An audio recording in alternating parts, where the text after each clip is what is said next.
Hello, welcome to Dummies Game Guides, where I explaining topic in game industries from my perspective, as a clueless, inexperienced game dev. Today topic is game community. Game communities are literally the lifeblood of the industry. There are the game industry's main customer after all. This fundamental knowledge is something that every game developer should possess, and that most higher up in gaming companies should understand. But somehow, many of them at these companies still act like it's a mystery. Game communities are vital for developers seeking ideas or validating their concepts. They also serve as a resource for finding testers and gathering feedback, especially for smaller studios and indie developers.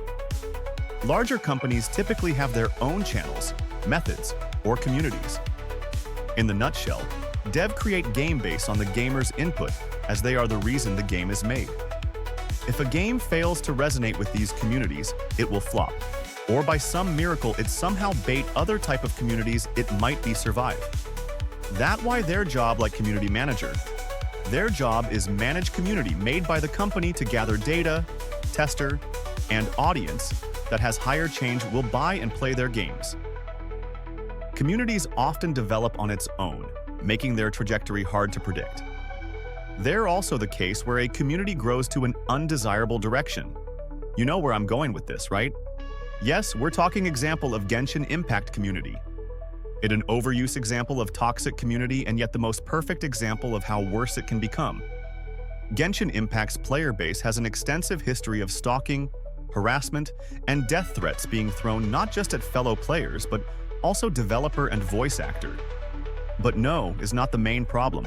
While those things were horrible, it happened a lot in other community. After all, Genshin is not the only game with toxic community. The problem comes when the input from community start becoming irrelevant for the game. Game developers use player input and suggestions to determine their next steps, identifying what improvement they can make or changes need to be implemented.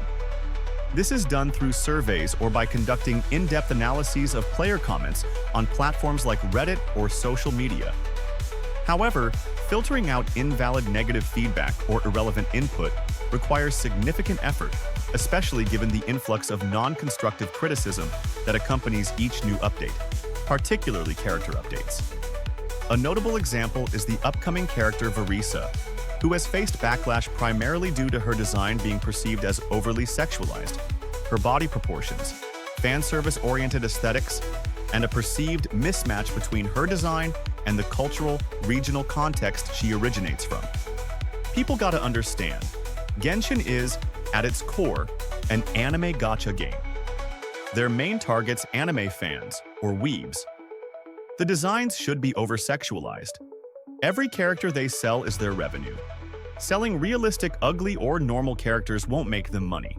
Stop looking for some deep meaning in anime game designs. There ain't one. Body proportions look weird? The art style's never been realistic to begin with. If you hate it so much, maybe the character ain't for you. And if you still can't accept that, you ain't the target audience. There's a ton of games made for you.